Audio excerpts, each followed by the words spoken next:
Alright, so let's talk about negligence. Now, negligence is probably the biggest part of tort law. Okay? Now, I could spend a month on negligence. I'm just going through all the elements.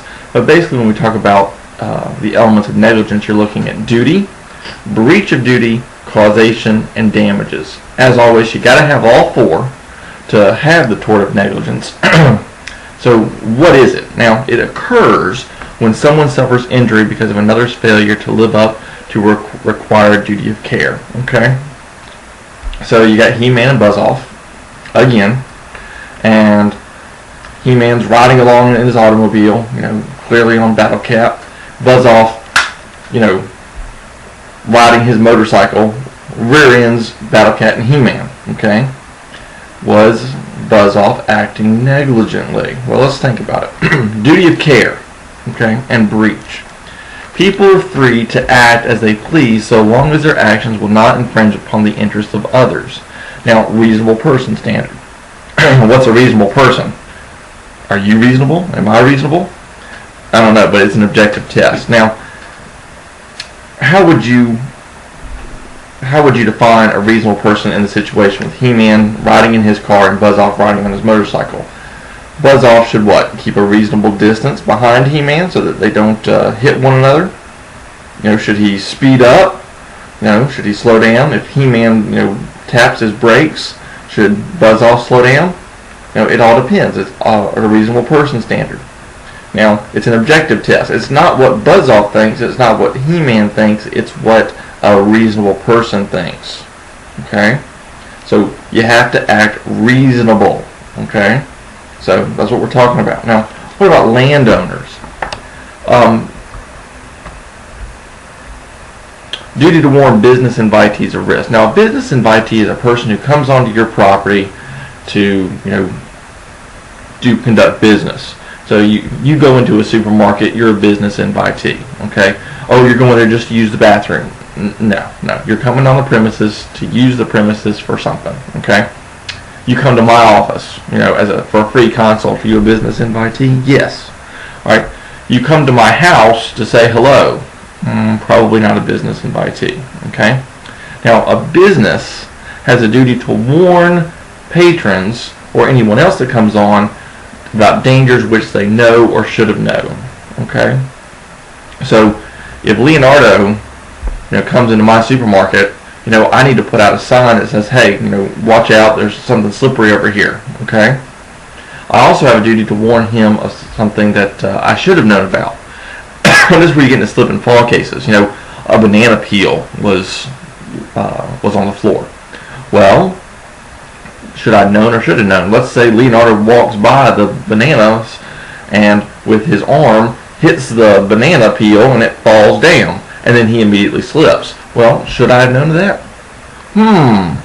Probably not. That's when we have lawyers. Now, if the banana peel had been sitting there for an hour and a half, 2 hours, maybe I, as a store owner, should have known about that, or at least one of my agents.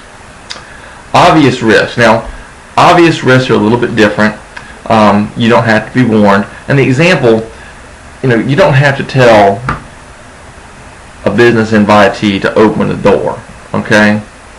But again, it gets kind of cloudy when you start talking about obvious risks. Now, duty of professionals. Now, arguably, I'm a professional, so I have to not only act as a reasonable person, but I also need to act as a reasonable attorney given the circumstances, okay? And, professional basketball player. A professional basketball player would have the duty to act as a professional basketball player given the circumstances. Duty to rescue. Now, believe it or not, you don't have a duty to rescue, okay? If you see He-Man drowning, okay, you don't have to save him. Exception. If you're the lifeguard, you have a contractual obligation to save him. Why? Because you were hired to act as a lifeguard. But if you see He-Man on the side of the road, dying, okay, guess what? You don't have to stop unless you have some sort of special relationship with He-Man. Now, causation. Causation is one of those things that is probably the hardest part of negligence. But you got to have the cause, okay? That if you remember Buzz-Off and He-Man was Buzz-Off the cause that caused He-Man's damages?